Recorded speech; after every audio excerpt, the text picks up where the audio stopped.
જય સિયારામ મિત્રો, મારી ચેનલમાં ફરીથી તમારા બધાનું હાર્દિક સ્વાગત છે। અને આપણે પાછા આવી ગયા છે દુધઈ મહાદેવના મંદિરે।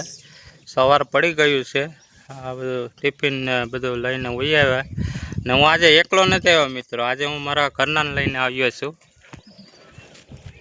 જય માતાજી બધા મિત્રોને। જો મંદિરનું આજે છેલ્લા દિવસનું કામ છે એટલે સાફ સફાઈનું થોડુંક હતું, એટલે મારા ઘરનાને હું સાથે લઈને આવ્યો છું અને વહેલા છૂટા થઈ જાય અમે।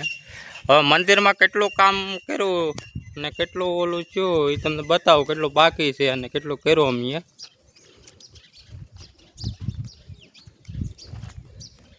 જાઓ મિત્રો,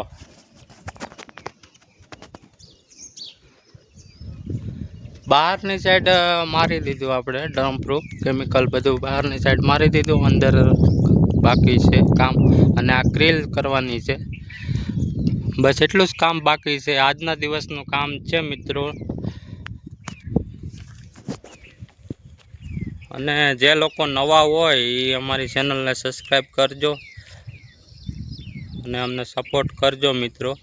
અને મિત્રો આ મંદિરની ખાસિયત શું છે કે આદિપુરું કાળનું છે, મહાભારત વખતનું। ભીમસેન જેણે સ્થાપના કરી હતી મંદિરની। અને અમાસના દિવસે મિત્રો અહીંયા મેળો હોય છે, ભાદરવી અમાસના દિવસે। બહુ ચમત્કારી મંદિર છે, એક વખત આવો આ મંદિરની મુલાકાત કરો। જયપુર ગામ છે, જયપુર ગામથી આગળ 2 કિલોમીટર છે। અને ચાલો હવે મિત્રો આપણે કામ કરીએ। તો મિત્રો આશીષ હવે કલર કરવા લાગી ગયા છે અને આપણે રાઉન્ડ છે મોટો, તો હવે અત્યારે 2 ચક્કર મારીએ ગાડીના, થોડી વાર ટાઈમ જાય પછી અમારે થોડું કામ કરવાનું છે। તો મિત્રો હવે હું જાઉં છું ગાડી હાંકવા।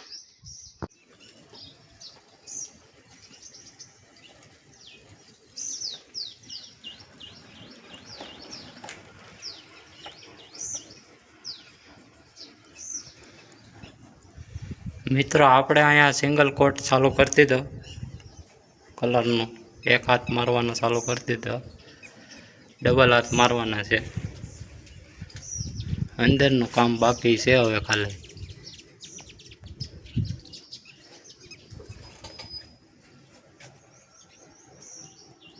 સિયારામ મિત્રો, બપોરના 3 વાગી ગયા અને આપણે કામ પૂરું કર્યું, કમ્પ્લીટ મારી દીધો ડબલ કોટ।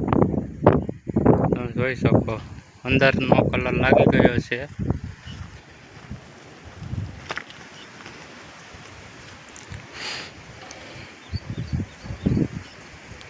વ્યવસ્થિત કલરનું કામ પૂરું કરી નાખ્યું। હવે બસ આ ગ્રીલ બાકી છે મિત્રો અને સફાઈ કરવાનું છે।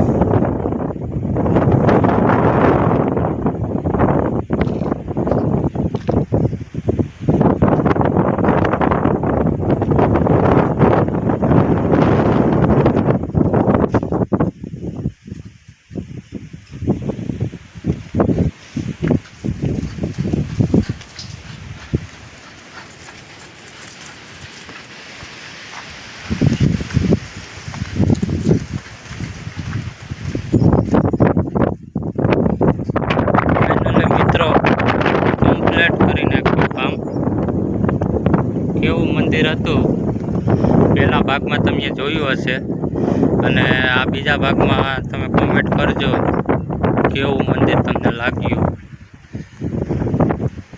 અને આ પાછા હવે મળતા રહેશું બીજા વ્લોગમાં। જય સિયારામ।